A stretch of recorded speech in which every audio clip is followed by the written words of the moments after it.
ქართულს ახლა რო უსმენ. საქართველოში არაფერი არ იმალება. მოლაყბე რესპუბლიკა არის. ესე რატო ვიძახი ამას რომ ის ჭკვიანი ხალხი დამალული ეგეთ რამე არ არსებობს. ვინც რამე იცის სულ წინა პლანზეა. რასაც უსმენთ ეს ძალიან დაბალი დონეა და აზროვნებაში ძალიან ჩამორჩება. ეს არის რომანტიული ერი, ემოციური ერი, უცებ ავარდებიან, უცებ დაავარდებიან. დღეს დაგიდგებიან მხარში ხვალ გიღალატებენ. ეს სხვა ერია რა.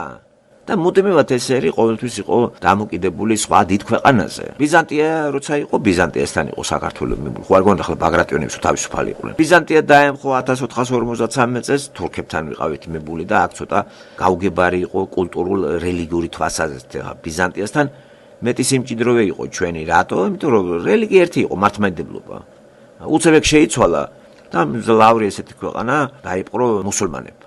ბუნებრივია კონფლიქტში შევიდა და ქართველები ხო. და ვერც არაფერი ვერ გააწყო ქართველებმა და მუდმივი ზეწოლა იყო თურქეთიდან, ასევე ირანიდან. 300-400 წელი იყო მუდმივი ზეწოლა. ვერ გაუძლო დაწოლას საქართველოს და ძალაუნებურად რუსეთს მიაშურა. თან რუსეთის მისადგომები ქართველებისთვის, რუსეთი აღმოჩნდა საქართველოში სადღაც თამარ მეფის დროს და ისეც როგორ იცი, დაბალ დონეზე. მერე დავიწყებული იქნა და განაახლა ეს ვახტანგ მეექვსემ. და ეგ ადგილები რატომღაც მიუვალი იყო გეოგრაფიის თვალსაზრისით, კავკასიონის გადალახვა, გზები არ იყო, უყლდეში ვიყავით. ეხლა უყურებთ, ეხლა დღევანდელი იმიდან ესე კი არ უნდა განიხილოთ მაშინდელი საქართველო. საერთოდ გზა პირველია რომ დაუკავშირდეთ ქვეყანას და ხა დააკვირდით როგორი არის კავკასიის რეგიონი. ეს არის უდიდესი ქედი, რუკაზე გადახედეთ რამდენი უღელტეხილი არის. იცით ყველაზე მინიმალური სიმაღლე რამხელაა ჩვენი გადასასვლელების. უღელტეხილი ნიშნავს გადალახო ერთი ადგილი და აღმოჩნდა მეორე ქვეყანაში. აი გადახედეთ ჩრდილოეთ მხარეზე რაჭისკენ, შემდეგ აქით ყაზბეგისკენ, სულ ყველაფერი ჩრდილოეთ მხარეზეა და იმიტომ რომ რუსეთი ჩრდილოეთით არის და მას ყოფს კავკასიონი, კედელი. გზა თუ არ გექნა, როგორ დაუკავშირდები? ამიტომ ამ ქედმა დაკეტა რუსეთთან ჩვენი გზა და დიდხანს რუსეთის არსებობა ბევრმა არ იცოდა. პირველად ეს რაღაც გარკვეული ცნობები უკავშირდება თამარ მეფეს ისეთ ძალიან ბუნდოვნად. კავშირები არ არის რუსეთთან. ზეწოლა სამხრეთიდან, სამხრეთ-დასავლეთიდან თურქეთი გულისხმება და სპარსეთი ეს იყო ჩვენი ძლიერი სახელმწიფოები მტრების თვალსაზრისით. აი ესენი ჩვენ სიქას გვაძრობდა. ამას დაამატეთ პატარ-პატარა კერები, მუსულმანური ლეკების სახით შიგნით, კავკასიური ტომების, ჩეჩნების, ლეკების, დაღესტნელების და წარმოიდგინეთ ახლა მაგ კავკასიური იმაში ერთი პატარა რაღაცა სომხებიც კი არ იყვნენ ქრისტიანები. აი ამ მუსულმანურ წრეში იყო ერთი ქართველები, რომლებმაც ბიზანტიიდან შემოვიდა დღევანდელი თურქეთის ტერიტორია, ბიზანტიას რო ვიძახი, ბიზანტიური ბერძნული ენა იყო სახელმწიფოისა და 1000 წელი იყო მაგათი სახელმწიფოობა, რომ მე დაინგრა და ეგ მე თურქებმა ჩაიგდეს ხელში 1453 წელს. აი ბიზანტიიდან შემოდის ჩვენთან მაგ კუთხიდან ქრისტიანობა. ქალს რო შემოაქვს წარმოშობით სომეხს და ბუნებრივია დავალება მას ჰქონდა გაევრცელებინა ეს ქრისტიანობა და იმჟამიდელმა მეფემ ეს მოისმინა და მიიღო და ჩათვალა საჭიროდ რომ აი ამით საქართველოს გააერთიანებდა. ქრისტიანობის საქართველოს შემოსვლა უკავშირდება დასავლეთს. თუმცა ის პალესტინა არის ცენტრი. მანდიდან დაიწყო ყველაფერი აზიიდან, მაგრამ ჩვენ უშუალოდ ჩვენთან შემოვიდა დასავლეთიდან. დღევანდელი თურქეთის ტერიტორია, დღევანდელი ტრაბზონი. ეს არის ძალიან ახლოს ბათუმთან. მანდიდან შემოვიდა აი ეს ერთი პიროვნების ცნობილია ინგლისური წყაროებით გელაპარაკებით, ახლა მე ქართული ისტორიას არ ვეხები. მე ინგლისური წყაროებიდან რო წავიკითხე, ვინ იყო ეს და ახლა სხვა არის საქართველოს ისტორია. რაც წავიკითხე ქართლის ცხოვრება, ეგ არის პირველი წყაროები, მაგრამ ამ წუთში რო გელაპარაკებით, მე არ ვეყბნობი ქართულ წყაროებს. ჩემთვის ესენი უკვე ავტორიტეტები აღარ არიან ამ სფეროში. მთელი რიგი მიზეზების და გამო, განა ახირებაა ჩემი და განა ის არის ჩემი, რომ გვიждები ინგლისელი. მე არავის არ გვიждები. უბრალოდ ესენი უფრო ობიექტურები არიან შემეცნების საკითხებში. ცოდნის საკითხში ინგლისელი არის ობიექტური. აი ამიტომ ამათ წყაროებში, ენციკლოპედიებში, ისტორიული მეებში რო ჩავიხედე და მაინტერესებდა აი როგორ მოიხსენიება კავკასია და რაღაცა, ამ ცნობას იქ წავაწყდი. არ მინდა რა ბრმად და თუთიყუშივით გავიმეორო რაღაცები, რასაც ბავშვობაში აკვანში ჩაგვიტენიან. აი ამ წყაროს ვეყნობი და ვიძახი რომ მანდ ქრისტიანობა შემოდის ბიზანტიიდან, დღევანდელი ტრაბზონიდან, შემოაქვს წარმოშობით აი ეროვნებით სომეხს, ქალს, ნინოს, ეგ ქართველი ეროვნებით არ იყო. და არც არის ეგ ან საკითხავად ვამბობდი ამას და ან შესაძლებლად არ აქვს მნიშვნელობა ვინ მოიტანს იმიტომ რომ ქრისტიანობას ებრაელები არცელებდნენ ესე იგი გადავყაროთ ამიტომ ესე კი არ ვიძახი მე რომ სომეხია და არ მივიღოთ ქრისტეს ვინც მოიტანს გინდა იყოს დათვი მე მივიღებ რატო უსემხას ქართველს გამოჩემებული აქვს რომ ქართველი იყო ნინო აი ამას რატო ანიჭებს დიდ მნიშვნელობას რო არ არის ეს სწორე ქრისტიანობიდან თუ მიუდგებით აი სწორად გათვალა ღმერთმა რომ ქართველს არ უქადაგიე სხვამ შემოიტანა იცოდა რომ ქართველი ძალიან ნაციონალისტია. სომეხმა შემოგვიტანა. ეგეც დაგვიმალეს. მაგრამ წყაროებში, ინგლისურ წყაროებში ეს არის. და ვინც ინგლისურ წყაროებით სარგებლობს, ის უფრო დაინტერესდება რომ მეტი იმეებით შეხედოს და ეს გაბლაშტული შეხედულება რომ ქართველები ვართ მაგრები და აუ ჩვენ რო ვართ და ჩვენ რო ვიყავით ქრისტიანები და ევროპა სად იყო? ჩვენ ეს კარგს არ მოუტანია და არც მოგვიტანს. ხო, მოკლედ, შემოვიდა თუ არა ეს ქრისტიანობა, რა მინდა თქვა. რუსეთზე წარმოდგენა არ აქვს რატომ? გითხარით გეოგრაფიულ თვალსაზრისით. ერთ-ერთი უმძიმესი არის საცხოვრებელი პირობებით. კლდეშიაც გზები. ქუთაისიდან გაუყვებით, აი რაჭისკენ თუ მივდივართ, სულ რაღაც არის მანძილი ქუთაისიდან ონამდე, ეს ბოლოს იქ უკვე ამბროლაურამდე დაზევით, იქით უკვე შოვში. იმის იქით უკვე რუსეთში უნდა აუყვეთ კლდეს და გადავიდეთ უღელტეხილზე და თოვლში გადავალთ, ხომ? აი შოვამდე ქუთაისიდან არის შეიძლება გაიკვირდეთ. არის 250 კილომეტრი არც კი. ამას მანქანა ანდომებდა 8 საათს. როგორი გზები იყო? კლდეში იყო გზა. ეხლაც ესეა. ვინ გააკეთა ეს გზები, ხომ? ეს მე 19 საუკუნიდან უკვე კომუნისტები რო შემოდიან და მარქსიზმი რო შემოდის, მე ხდება აი სამხედრო გზის გაკეთება, რაც არის, თქვათ, ჩვენ რო უკავშირდებით ჩრდილოეთ მხარეს ორჯონიკიძეს. ავდივართ ყაზბეგზე და ისე გადავდივართ. ეს რუსების გაკეთებულია. ხომ არ გონიათ ქართველები მონაწილეობდნენ. აი ასე გზების მეშვეობით რუსებმა გაჭრა, ინიციატორები ისინი იყვნენ, რომ კავკასია აეთვისათ, რომ რუსებს გზები არ გაეყვანა, ჩვენ ისევ ჩაკეტილი ვიქნებოდით და თურქეთის ტყვეობაში ვიქნებოდით. თურქეთი ყველანაირად ცდილობდა ჩვენ გამუსულმანებას. ამათი ამოცანა ესეა, არა მარტო ჩვენი, ყველა სადაც შედის თურქეთი, ყველა უნდა აქციოს მუსულმანებად. ირანის, არაბეთის საერთოდ მუსულმანებს საერთოდ ესეთი გეგმა აქვთ. ყველა უნდა აქციონ მუსულმანებად. ან ძალით, ან ისე თუ არა და ტყავს გაგავით თუ არა მოკლავენ. ეს არის მაგათი ეს აგრესიული ის არის, ახლა ვინც არ უნდა მითხრას, რომ ლიბერალურია ყურანი, ეგ არის სისულელი, არის ესე იგი, მას წიგნი არ აქვს წაკითხული ხა ყურანი და ვინც არის ესე ვერც გაიგებს რაზეა ლაპარაკი. ყურანში პირდაპირ მითითებული არის, რომ ვინც არ გამუსულმანდება, გავამუსულმანოთ, თუ არა და მოკლათ. ბუნებრივია საქართველოს დააკვირდით ახლა. ბიზანტიის მერე 1453 წლიდან პრობლემები დაიწყო საქართველოს.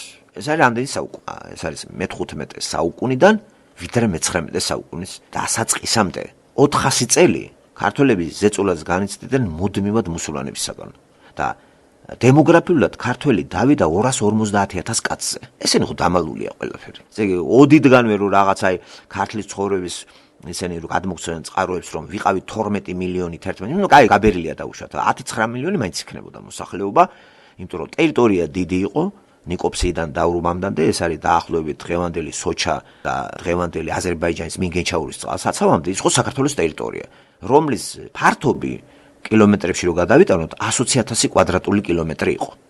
დღეს საქართველოს ტერიტორია მოიცავს 58,000 კვადრატულ კილომეტრს. დააკვირდით, მთლიანად ნახევარზე მეტი დაკარგულია. და დაიწყო დაკარგვა 900 წლის განმავლობაში. 900 წელი მოუნდა იმას, რომ ჩვენი ტერიტორია ნელ-ნელა პატარავდება. პიკი იყო, როგორც გითხარით, მე-11, მე-12 საუკუნე. მაგაზე დიდი ტერიტორია ჩვენ არ ქონია. ასეა თუ ისე საქართველოს ტერიტორია ზენიტში, ტერიტორიის თვალსაზრისით მე-12 საუკუნეს უკავშირდება და ეს მოიცავს, როგორც გითხარით, 120,000 კვადრატულ კილომეტრს. ესეც ტრამხელა არის, ერთად აღებული დღეს რო შევაერთოთ აზერბაიჯანი, სასომხეთი და საქართველო.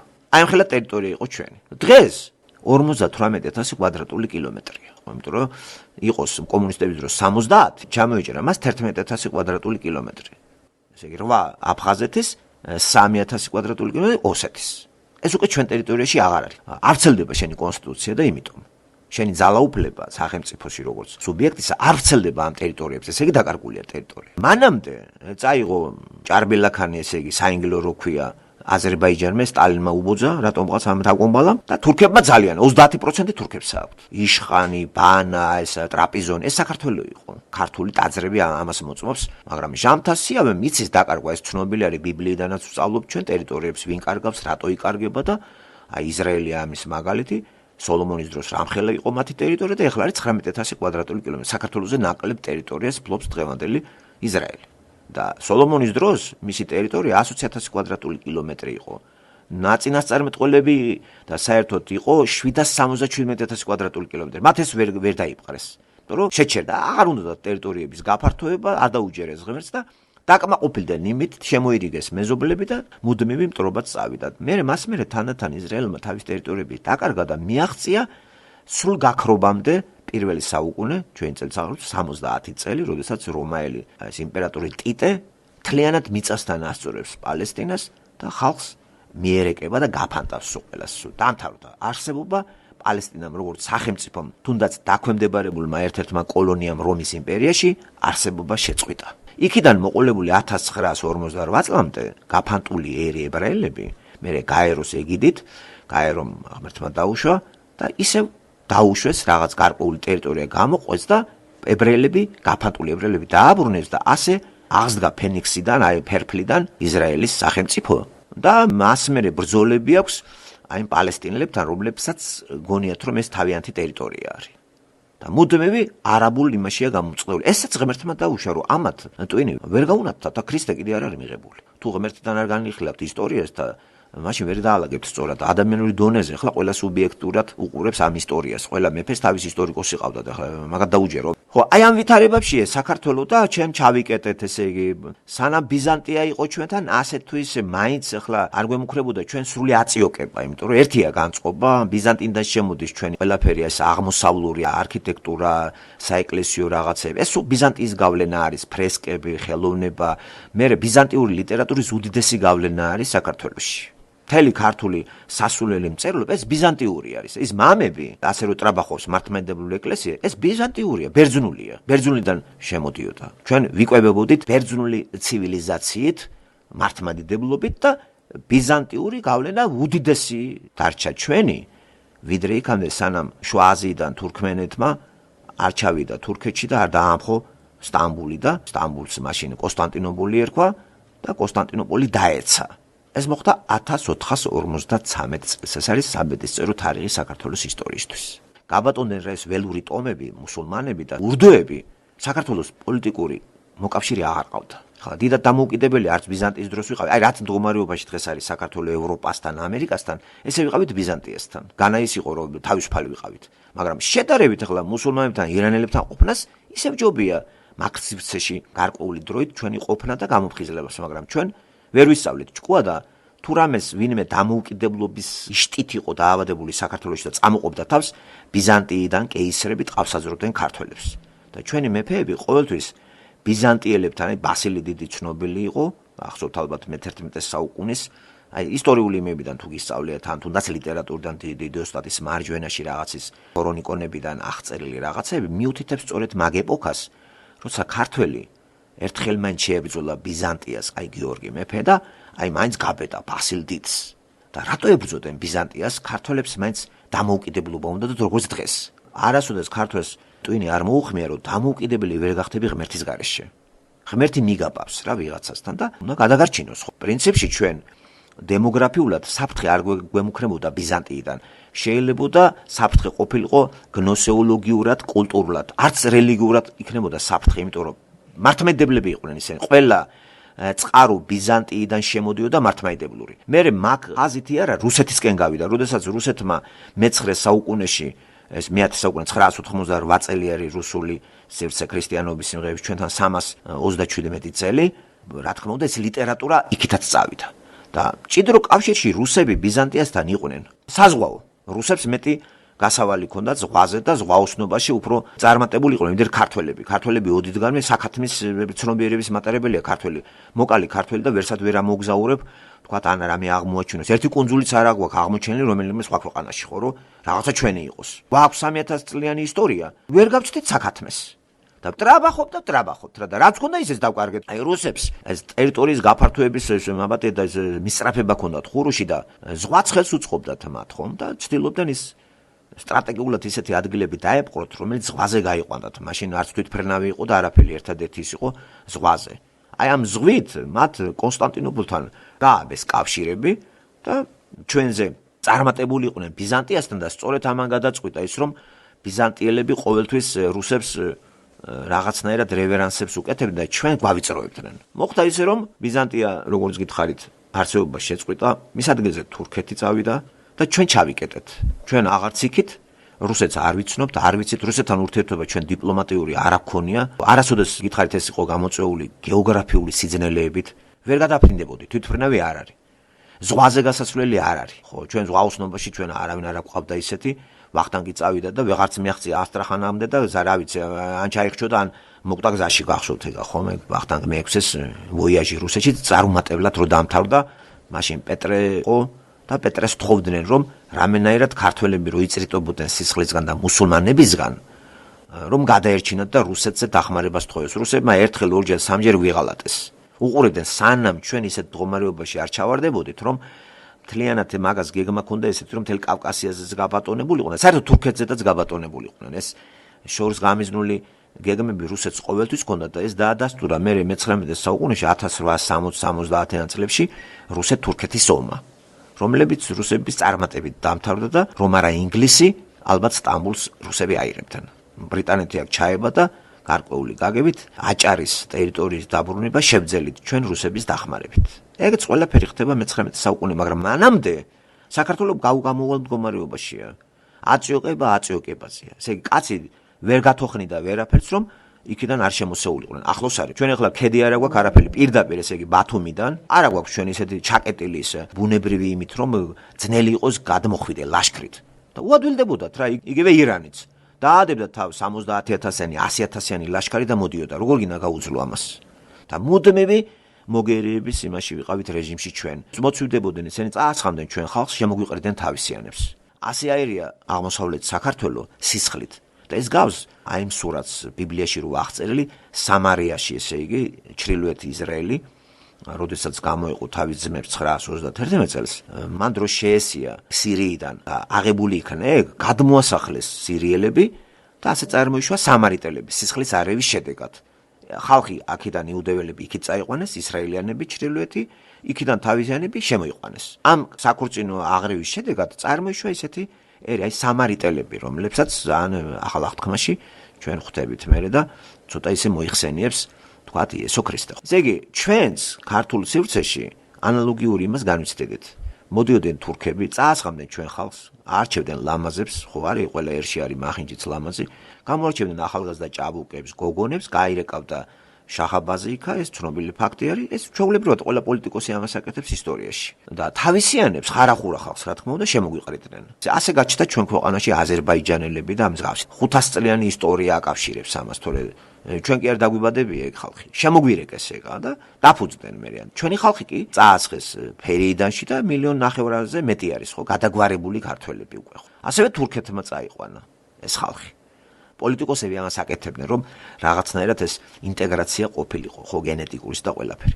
ამ მდგომარეობაში საქართველოს იყო ვიდრე მე-17 საუკუნე, მე-18 ხო კატასტროფული საუკუნეები. გაწყდა წელში აღმოსავლეთ საქართველოს, ხო, ერეკლეს უკვე აღარაფერი აღარ შეძლო, უიბრძოდა, ვეღარ ინარჩუნებთ მაგას. ამასობაში შიდა ომები არის, ზოგი იქიდან მიილტვის, ზოგი აქეთკენს. და იყო სამთავროებად საქართველოს, 5 სამთავრო, 3 სამეფო, დააკვირდით რა, ერთ ტილიან ქვეყანაში 3 სამეფო შეიძლება იმერეთის სამეფო, ქართლ-კახეთის სამეფო, იქით სამთავროები აფხაზეთის.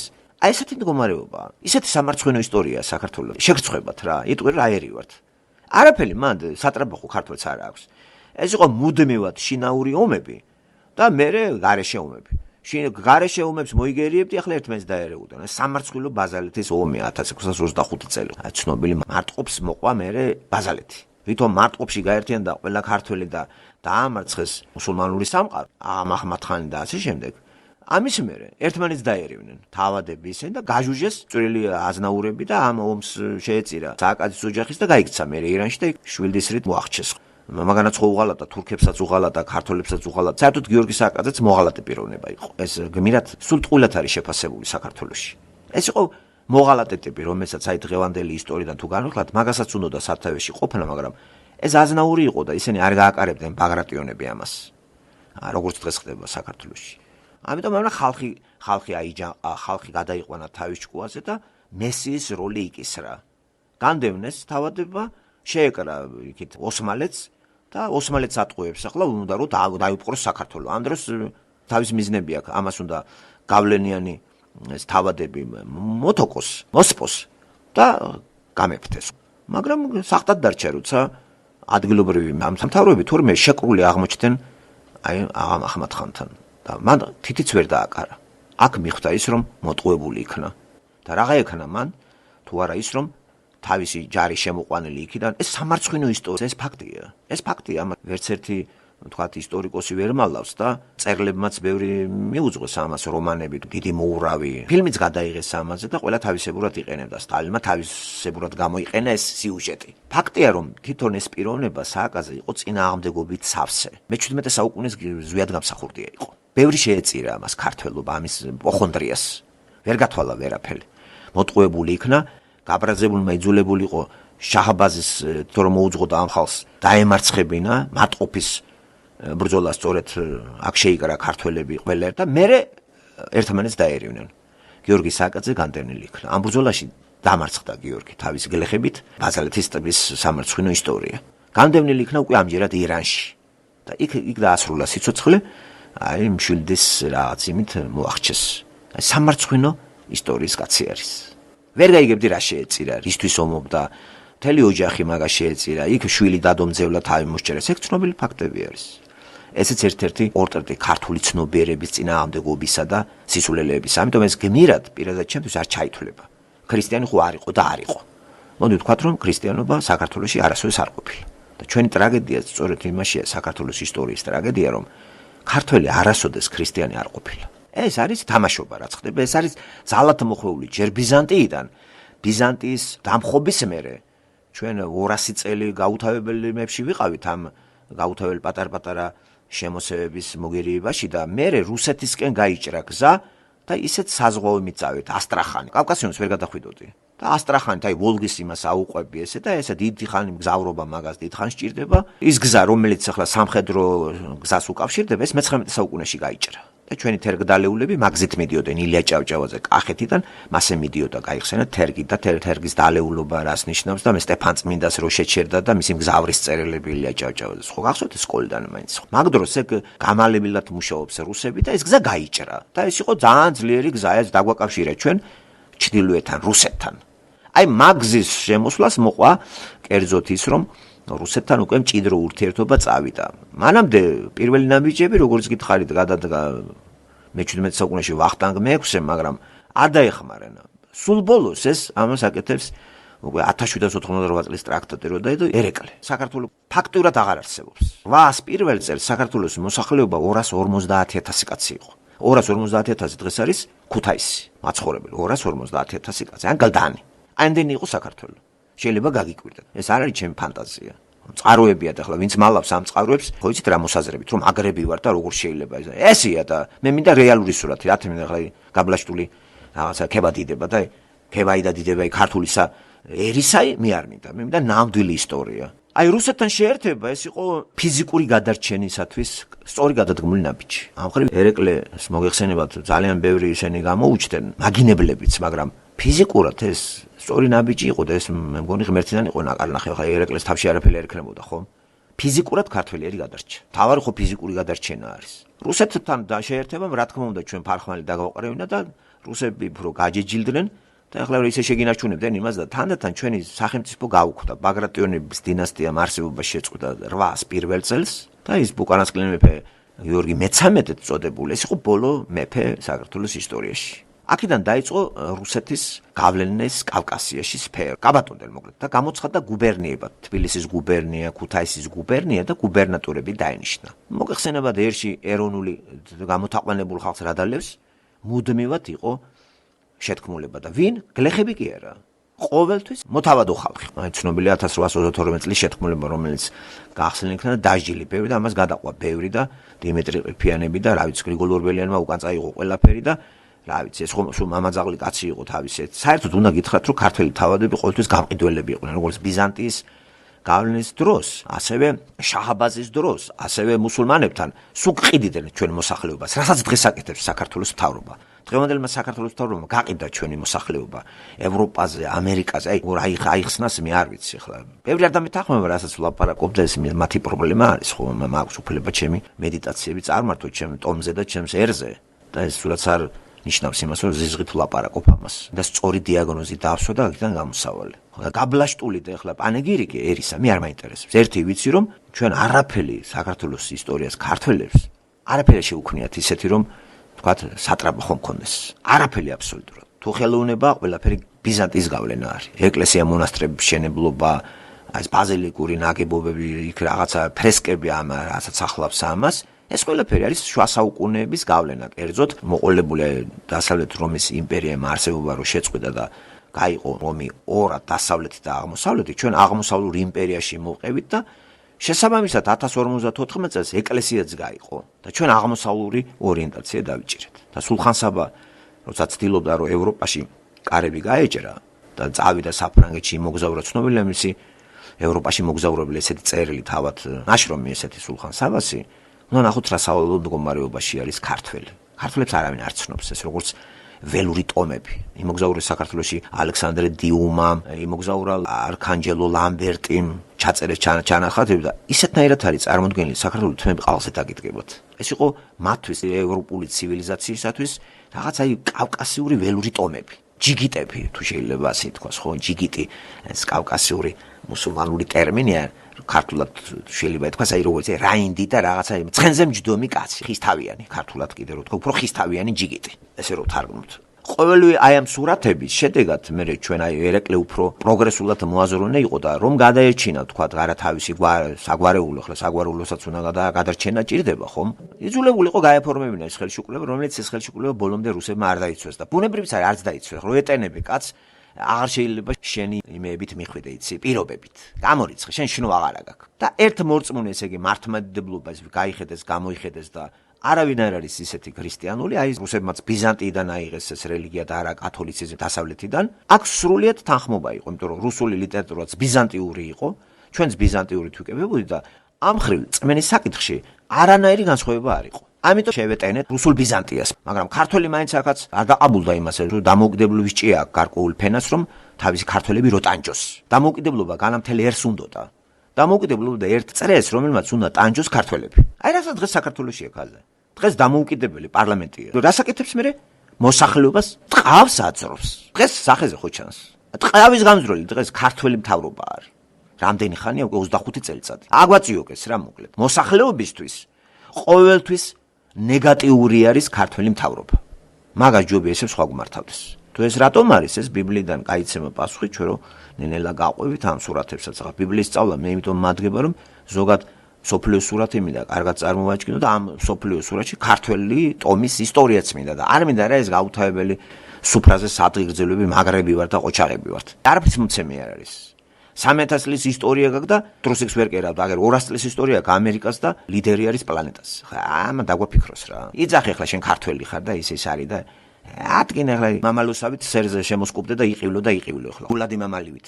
არაფრის მომცემი არ არის. ამ ტრაქტატის გაფორმებას მოყვა იმუხლების დაარღვევა და ბუნებრივიც არის ვეღარ გაუხურებ და მოკლედ შემოვიდა რუსები. გააუქმა ყველაფერი, გადაიყვანა ყველაფერი, მოსპო და გაანადგურა ქართული ფენომენი როგორც ასეთი არის და ეს ოდითგანვე გამყიდველი თავადები ისევ რუსების სამსახურში ჩადგა ქართველი გლეხობის ასაწიოკებლად. ეს სურათები კარგად დახატეს ქართველმა მწერლებმა. ეგნატე ნინოშუნა გურიაში, კლდიაშვილმა, ყაზბეგმა, ვაჟებ-შაველამ, იგივე ილია ჭავჭავაძე 19 საუკუნეში, რომანტიკოსებმა, პოეტებმაც ეს გაფანტული არის ლიტერატურაში, ზოგად საქართველოს ჭირ ვარამი. კარგად არის ის, ვისაც უნდა აკრიფავს ამას. თორე ისე დაყენებული ფილოსოფოსი ჩვენ არ ყოლია რომ შეკრიბოს ეს ყველაფერი და ჩვენი უბედურება დაგვიდოს წინ. ესეთი რამე ქართველებს არის, უფრო პოეტები იყო ქართველები, ესეც ბუნება არის. ჩვენ არც მთლად აზიელები ვიყავით და არც ევროპელი. ხო, აკი დააკვირდით სადავართ უკიდურესად ყველაზე დასავლეთი მხარეა აზიისა საქართველო. აი ცოტა 1000 კილომეტრით ევროპა იწყება. ხო, აი თურქეთის რაღაც ერთი მესამედი არის მარტო მომწყდეული ევროპის ზონაში. თორე ის ეგეც რუკაზე აზიაზეა დატანებული. გეოგრაფიულად საქართველო არის აზია, მაგრამ არის დასავლეთი აზია, აი უკიდურესად დასავლეთი. მაგის მერე არის თურქეთი და მერე იქით ევროპა იწყება. ახლა ყურო აზიაში კიდე კაი არა ვარ, ხო აი თურქმენეთი და იქით რო არ კიდე ცენტრალური და აღმოსავლეთი აზია. ეს ეტყობა მართლაც ქართველს რომ არც აზიელები ვართ, ოჟოჟა აზიელები და არც მთლად ევროპელები. რაღაც ამის სინთეზირება არის და ცუდი გაგებით სინთეზირებას ხმარობ ხომ? ეს ჩვენი ტრაგედია არის. რწმენაც რაც შეეხება, არც ქრისტიანები ვართ, არც მუსულმანები. ესე იგი, არც თლად ქრისტიანობაში ვეწერებით და არც ისე რომ ვთქვათ, რომ მუსულმანები. მე რო ვიძახი ხანდახან ეს ცოტა გაზვიადებულად არის ნათქვა, მე რო ვიძახი მუსულმანები ვართ. ესე იგი, აქცენტებს პოულობ, თორე მუსულმანები კი არ არის ქართველები. მაგრამ არც ქრისტიანები არა ვართ. ხომ? 100% ქრისტიანები არა ვართ. 100% მუსულმანები არა ვართ. მუსულმანური ელემენტები არის საქართველოში, ასევე ქრისტიანული ელემენტებიც არის. ეს ჩანს აზროვნებაში ჩვენთან. ჩაცმასაც ეთყობ. ჩაცმაშიდაც, კულტურაში და ყველაფერში რა. ყველაფერი ნაერძავი ვართ, იმიტომ რომ მეზობლებიც იქიდან ირანელებიც აყავს, იქ თურქები, რა ვიცი, ახლა აზერბაიჯანელები და მოკლედ მეზობლებიც არ აყავს კაი. კაი მეზობელიც კაია ხო ტერიტორიულად. შვეიცარია რო არის მომწყვლეული ისეთ ადგილზე, თუნდაც ალბანეთი, აი ტელიანი ალბანეთი, თუნდაც აი ბულგარეთი ხო, მაინც ახლო მისადგომებთან არის გამიგე და ის წყალი გადამოგესხმევა რა ის წყალი, მაინც კარგია. ჩვენ ამხრივ შორს წაგვიყვანს ისაუბრე ვინ იყო ის პირველი წინამძღოლი რომ შემოეტენა მაგ ყველაზე დაუსახლებელ და ყველაზე მძიმე რეგიონში. დემოგრაფიულად ყველაზე უმძიმესი ადგილი არის საქართველო. ესე იგი 70% ეს არის კლდე. 30%-ია მარტო გამოსაყენებელი. კლდეში ცხოვრება შეიძლება? მთები ეგა. თაში ცხოვრება რა არის ხლა იქ? ვერც ახს დადგამ ნორმალურად, სახიფათო თუ ან მეწყერები წავიდეს თუ ძიმე პირობებია, ესე იგი 2 მეტრა თოვლი მოდის, ესე იგი დააკვირდეთ რეგიონები აჭარის მაღალმთიანი, სვანეთი, ომალო, ხევსურეთი, ეს თუ რა ვიცი თუ კი მოგზაურა, თიანეთი თუნდაც. ცოტა აი ქართლ-კახეთი, ცოტა რომ ვარგისიანი არის. და ესე ძალიან ცოტაა რა, ერთ საათ მიწებით არა ვართ მდიდარი ჩვენ. რომ გამოვიყენოთ მიწა ამთავარი, ხო? კლდეზე ცხოვრება არწივი ხო არა ხარ და ჯიხვი. რამ გამოიწვიე ეს? ეთქობ ეს ტომი შიშარა იყო და ომებში მოცებ რო ლაც. ხო, არა გვაქვს მიწები, აი ვიკინგები ვით ესენი ძლიერები, აი ინგლისი რატო აქვს ესეთი ტერიტორია და დააკვირდეთ ტერიტორიები ფრანგებს, აი მუდმივად იბრძოდნენ. რუსეთს რატო აქვს ესეთი ტერიტორია? იბრძოდა მუდამ ეს. და გადაჭიმულია რუსეთი, ხო? ხო, უკრაინაც იგივე რუსეთი, უკრაინა ქვია მას, კრაინა, ხო, უკრაინა, ენაც შეთითხნილი არის.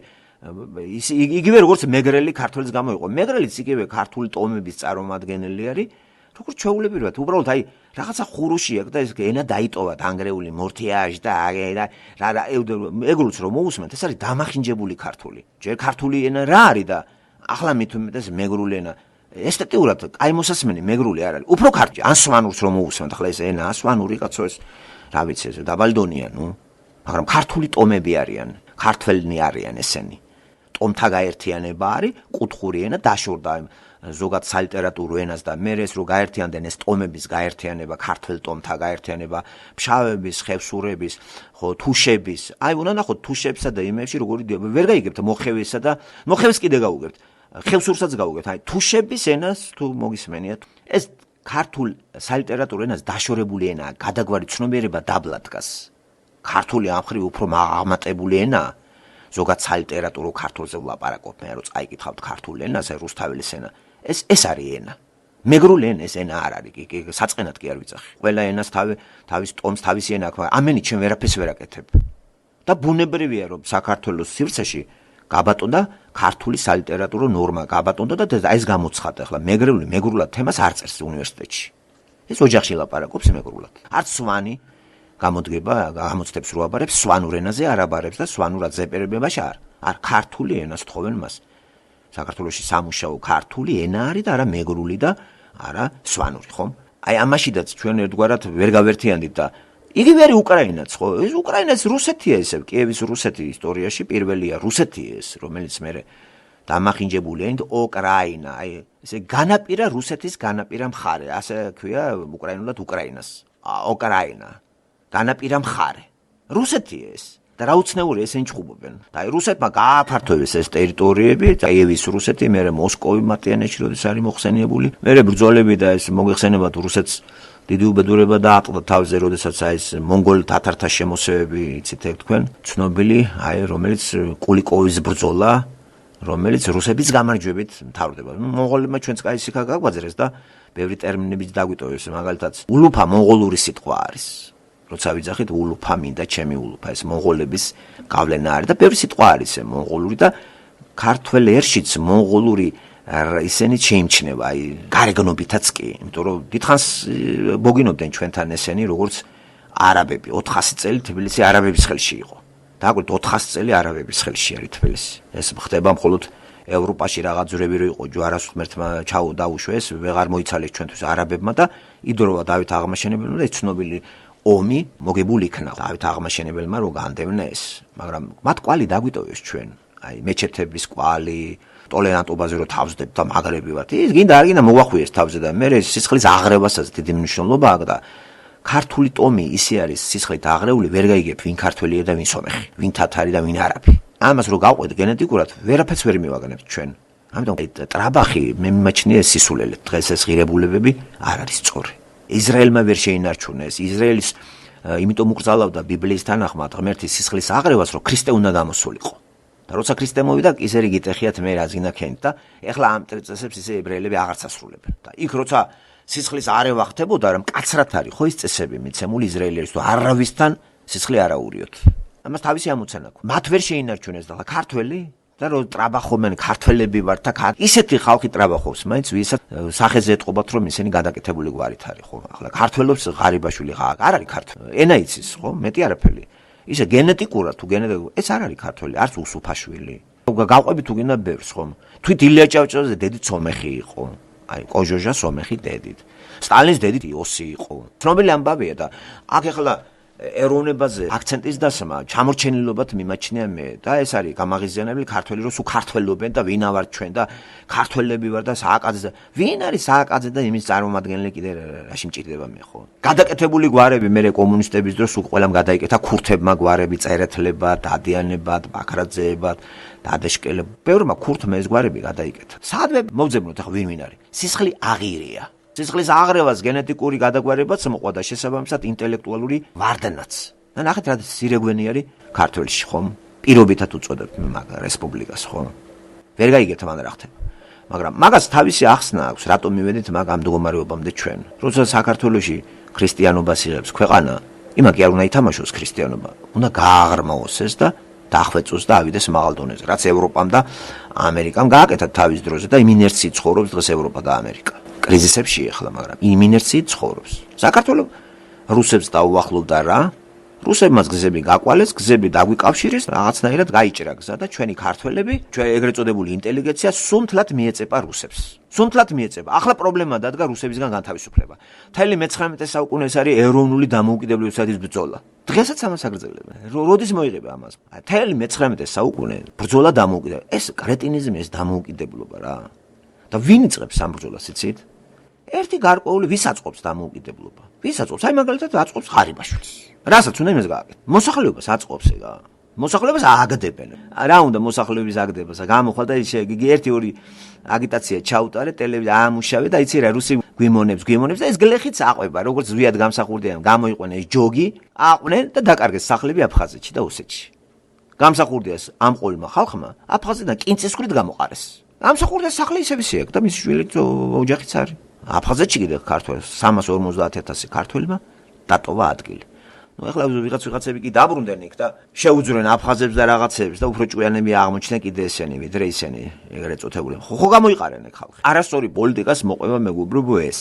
და რუსეთთან მე თავისი პრობლემა რუსეთსაც შეექმნა, როცა ჩვენ უკვე მე-19 საუკუნეში რუსეთი ძალიან მძიმე პირობებშია, რუსეთ-თურქეთის ომი იქით აფართოებს იმებს, იქ ბრიტანეთთან ომი, თელი რიგი რაღაცეებია მანდ, აღარ გაყვები შორს ამბებს და ამასობაში ევროპაშიც უკვე მოდის ახალი იდეოლოგია, თეორია, რომელსაც განხორციელებას აპირებენ რუსეთში ევროპელები. ცდისპირად რუსეთი მიიჩნიეს, შეკრეს ეს თეორია მარქსიზმი ეროქვენ და გადმოაგდეს აქ. დაეწაფა რუსეთის ინტელიგენციის გარკვეული წრეები, მათ მონაწილეობდნენ ქართველების და დაიწყო ევანგელიზაცია მარქსიზმის საქართველოში. და უკვე ზოგინებით, ზოგი ძალით ასე შემოვიდა 9-17 წელს, 18-ში განსაკუთრებით 21-ში, ეს 3 წელი არეულობის იყო. 21-ში მთლიანად ორჯონიკზე შემოუწყონეს, ასე დამყარდა საქართველოს საბჭოთა წყობა 70 წლის განმავლობაში. აი მან დემოგრაფიული აფეთქება დაიწყო. 250,000-დან საქართველოს მიაღწია 5,5 მილიონს, 6 მილიონს. კომუნისტების დროს ესე იყო. ეხლა ვართ 3,5 მილიონი.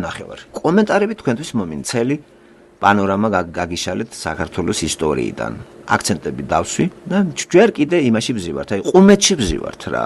ამიტომ რომელ ევროპაზეა ლაპარაკი, რა ევროპელები ჩვენა ვართ. რა ადგილი არჩიეს საცხოვრებლად, რა ვიცი, აი შეგშურდებათ ევროპას რო გადახეთ, აი საფრანგეთს რა ტერიტორია გადახედეთ რა.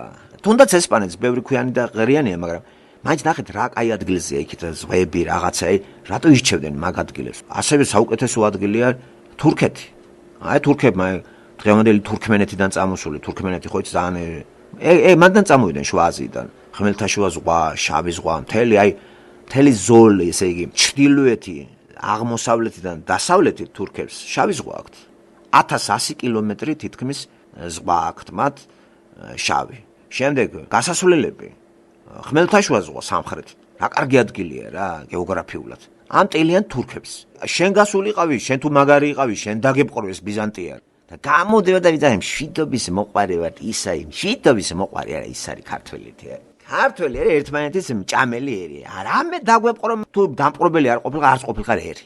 ყველაზე მაგარი ერი ყოველთვის იყო დამპყრობე. ბრიტანეთი რით არის კარგი? მთელი მსოფლიო მაგისი იყო ხომ 19 საუკუნემდე. საფრანგეთიც თუ არის მაგით არის ტელიანი პორტუგალია, კაცი, ბრაზილია ენა დატოვა იქ. ესპანეთმა დააკვირდით 28 ქვეყანა ესპანურენოვანი ენა დაუტოვა. კოლონიები დაიყო. ვინა ვართ ჩვენეთი ამიხსენით, ვინა ვართ ჩვენ. ტვინი რო წამჭამეს რა. ერთი კუნძული არა გვაქვს და ამერიკას 200 წლის მანძილზე გადახედეთ რუკაზე რამდენ კუნძულებს, სად ჰავაის კუნძული, სად ამერიკის შეერთებული შტატები. ეგ ჰავაი მაგათია. ერთებენ და ერთებენ. აი ერი. მე ყოველთვის ესეთ ერთს პატივს ვცემ რა. იგივე რუსეთიც სხვა გინებენ. ახეთ რამხელა ტერიტორია აქვს. შენ უტრაკო ხარ და მაპატიეთ გამოთქმას და იმ მშვიდობის მოყარე ხა. ფრანგებმაც მაგით გაიტანეს ის კოლონიები აფრიკაში, ენა შეიტანეს. ბრიტანელებმა ინგლისური ენა ნახეთ სად გაიტანეს, ნუ ავსტრალიას უდაბნო აღორძინეს, ზელანდია, ბრიტანეთმა სად გაიტანა სავცები, გაგავსა კანადა, შტატები და ენა ძალიან ბევრ ქვეყანაში მეორე ენა სალაპარაკო. სახელმწიფო დონეზე. რა გვაქვს სატრაბახო ისმის კითხვა ამიხსენით რა.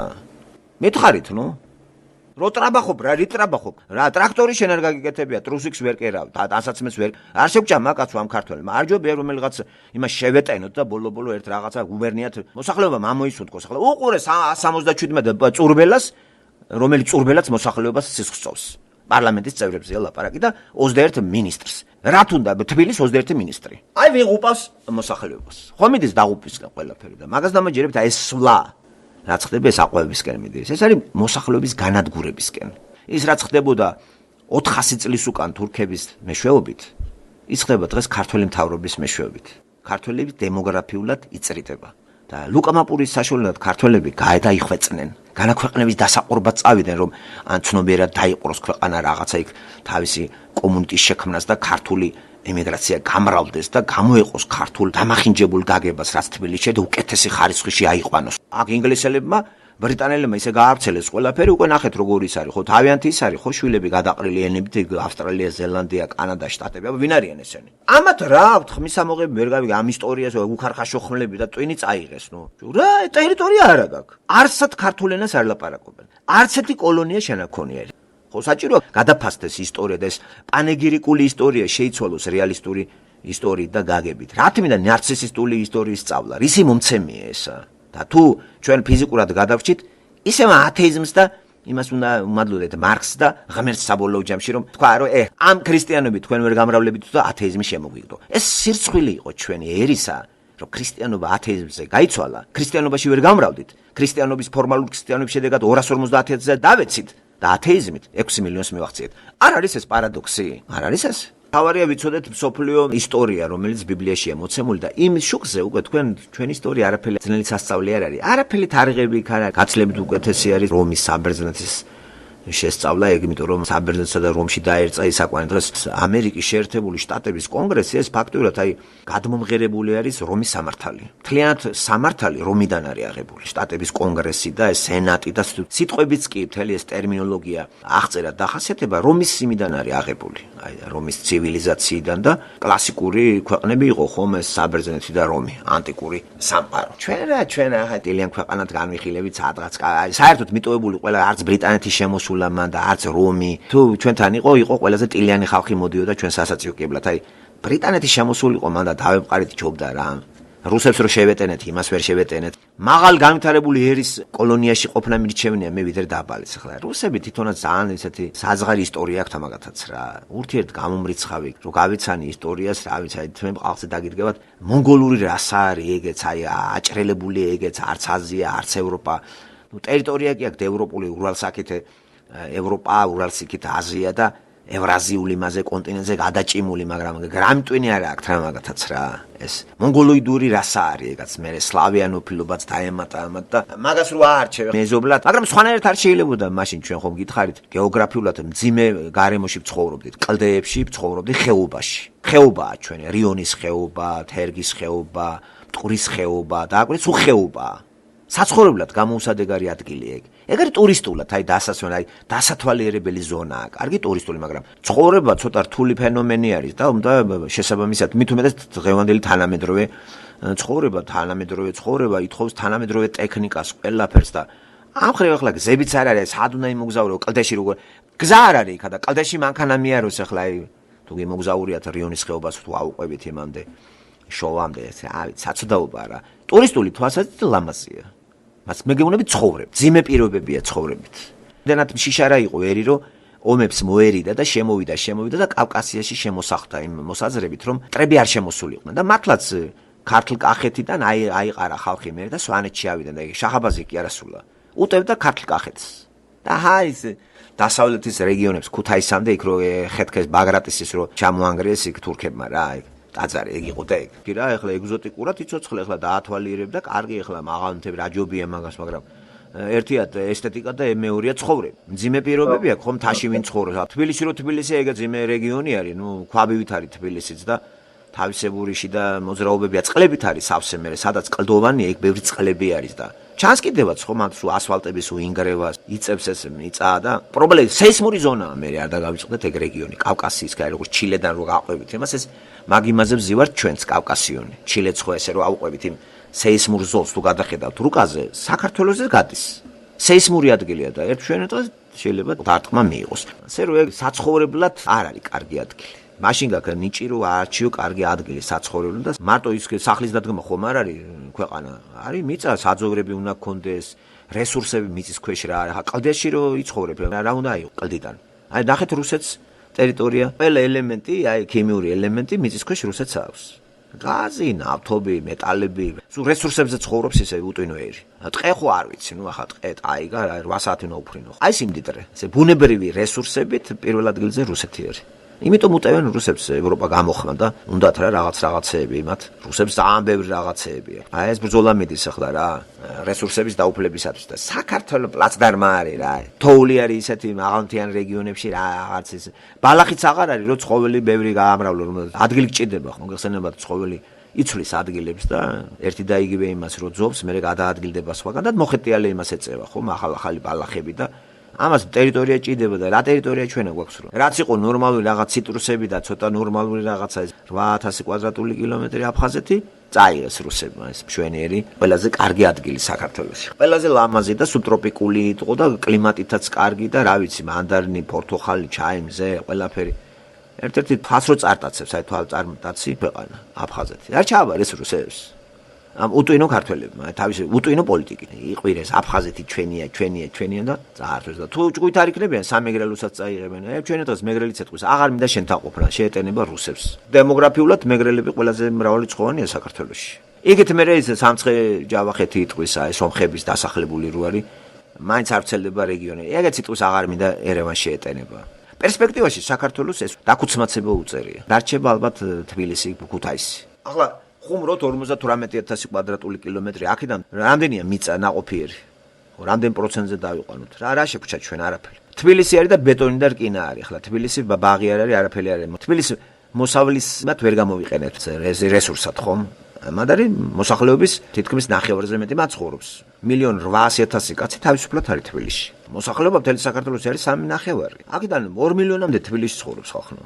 გადაჭედილია ქალაქი გადაჭედილი აი მანქანებით სახლებით ყველგან სახლებია თუ არ ადგამენ სახლებს და წარმოიდგინეთ 50 წლის მერე თბილისი რაზეა მსგავსება თეები და ტყეები დაცარიელი და მოდის ხალხი იქიდან ისეთ თანამედროვე ცხოვრება ისეთია რომ არ უნდა ტყეში აღარავის ცხოვრება დამშვიდ და დაწყნარდნენ აღარ არის შემოსევები ცხენებით ხანჯლებით თოფებით და დაიძრა სვანებიც ისინი და ბარში წამოვიდნენ საცხოვრებლად აღარ ამ თაზე არ წევით როდენდენ ახლა ჯიხვებს დიო ეგ ჟამთა სიავისა გამო იყო მუდმივი შეტევები იყო მუსულმანური სამყაროდან და ამოვიდა ყელში ქართველს და აი მთაზე ავიდა და იქ ახლა რიონის ხეობაში წავიდო და 70000 ჯარს ვერ იმას იზამ ჯარს ჭირდება ვაკე ვერ გაშლი რა სამხედრო თვალსაზრისით ვერ მიუდგები მაგ ადგილს ამიტომ ეგ ადგილები მაღალმთიანი რეგიონებში რო დასახლდა ხალხი, იმის ბრალი იყო რომ უტევდა მტერი სამხრეთიდან, სპარსეთი და ირანია მხედველობაში და ოსმალეთი. ეხლა აღარ არის ეგ მდგომარეობა და დაიწყო ბუნებრივია მთის რეგიონის დაცარიელება. დღეს რომ უფრო მთის რეგიონია დაცარიელებული, ვერ ატყობთ ამას, რაჭა, ლეჩხუმი, სვანეთი, ხევსურეთი, ომალო, აღარ ეგზოტიკური მოხუცები დარჩნენ იქ ამარტო. მაგრამ ქართლ კახეთი ისევ ჭარბად არის დასახლებული ხო კახეთის რეგიონიდან. დენადობა ისეთი ჭარბი რაოდენობით არ არის. შიდა მიგრაციებს ადგილი არ აქვს, მაგრამ მაღალმთიანი რეგიონებიდან წამოვიდა ხალხი. ბუნებრივიც არის. გადახედე საშიშროება აღარ არის, ხა არ მოდის მტერი საომრად და რაღა იჯექი ტყეში ხა და ოყური ახლა იმას ცას და ვარსკვლავებს. ცხოვრება გინდა ხო? არ მოდის შენამდე არაფერი. დაველურებული ხო არ იქნება და ტყეური ახალგაზრდაც ცხოვრება უნდა თან თანამედროვე ცხოვრება არის ძალიან ტექნოლოგიზირებული. ტყეში ცხოვრება ახლა ვის უნდა? თან ტყე მაინც იყოს კლდე არის ხო? აი რა ვერ გაითვალისწინეს და ფაქტიურად ჩვენ რა ტერიტორია რა დაგვრჩა? აი თბილისი, რუსთავი, ბათუმი, აი ქუთაისი და აი ეგ არის ტერიტორია. მთები არის საცხოვრებლად არ ვარ გადა. ეგ არის უბრალოდ ისე რა. ჰაერი რო შემოვიდეს მანდედან თორე ცხოვრება მანდ გამორიცხდა. რაჭა დაცარიელებულია ცნობილია. აი გერმანელებს როგორ აქვს 300,000 კვადრატულ კილომეტრზე მეტი კი არ აქვს გერმანიას 80 მილიონიანი მოსახლეობა. აქედან თითქმის 99% გერმანელი არის. ცოტა შეიძლება ნაკლები, მაგრამ დიდი უმრავლესობა, უდიდესი უმრავლესობა გერმანელი ერზე მოდის. ისეა გადანაწილებული თელ ტერიტორიაზე, მთლიანი ტერიტორია გერმანელებს ათვისებული. და არცად ქალაქში არ არის 10 მილიონიანი მოსახლე. მაქსიმუმი არის 4 მილიონი მიუნხენი, ხო? ბერლინი შეიძლება დანარჩენი 1,5 აი ეს არის ქვეყანა. ერთ ქალაქში რო შეიყრები, რატომ მოედინება ხალხი? იმიტომ რომ ყველაფერი თამოყრილი ერთ ქალაქში. აი ქალაქ თბილისში რა თვითმიზანია შემოსვლა? რატო შემოვეხლა ადამიანი თბილისში რატო იცხოვრებს? უკეთესი აერია რაჭაში მაშინ. არანაირი პირობები ცხოვრების აღარ არის. და თან რო ტელევიზიით და კომპიუტერით ხდება ადამიანი რო ცხოვრება თურმე არის და შესაძლებელია ნორმალურად. ტალახს უარზილავს ახლა ლეჩხუმში. და აი თესენ და მიატოვეს რა იქა რა. მოხუცები თუავლენ მე რო დაბერდებიან და მე შეუყვარდებათ მამულეთი და სამთვეში ერთხელ ჰაერზე საჭმელებს აიტანენ, კუჩში გავლენ იქა ჰაერზე და რო კარგად გავიდნენ კუჩში და ჩამოვლენ თბილისში. კუჩის გასავალ ადგილად არის დღეს სოფლები. და თბილისში კი ყველა მანდარი ხო? ყველა სოფლელი პარლამენტის წევრია. ესე ქვეყნები არ შენდება. ინგრევეს სახეზე არის სწორედ აი თანდათანობითი რღვევა მოსახლეობისა და არ მოწონთ რა ადამიანს რო ლაპარაკობ რეალურად არა მანდამეც ფანტაზიები უნდა მიაწოდო ოცნებები და აგერ პარტიაც ოცნების ყავთ. ახლა ოცნება კი არ არის პარტია უნდა იყოს რეალობა. ოცნება არის ის ოცნება რა. რაზე ოცნებობ მე რა ფულის შოვნაზე ოცნებობ ხო ქართველი ახლა მეტი რა ოცნება ქართველს ახლა. ფული როგორ იშოვოს იოლი გზით, იოლი სწრაფად როგორ გამდიდდეს აი ქართველის ოცნება. 24 საათში სიმდიდრე უნდა. მეცე რაზე ოცნობს ახლა ქართველი პოეზიაზე თუ ლიტერატურაზე. კუჭი, ჭამა, დროსტარება, კარტი, იოლი გზა, სიზარმაცე რა ცნობილი ამბავია ხო? თუ რამე აშენდა საქართველოში რუსების აშენებული ახლა ხო ჯობია რომ მეტრო რუსებმა აშენა, გზები რუსებმა გაიყვანა მერვე პოლკმა ეგა. მშენებლობა რუსებმა ხარ ქართველი რისი გამკეთებელია. თავის ოთახს ააშენებს რაღაცა მოხოხავს რაღაცებს. გააბღენძილება ესე ტრაბახს ვერ გადავეჩვიეთ. ღუბავს ტრაბახი, არაფლის მაქნისიერი შეიძლება ამდე ტრაბახობდეს. და არის ქვეყანა რომელიც ყველაფერი აქვს და არ ხმას არ იღებს.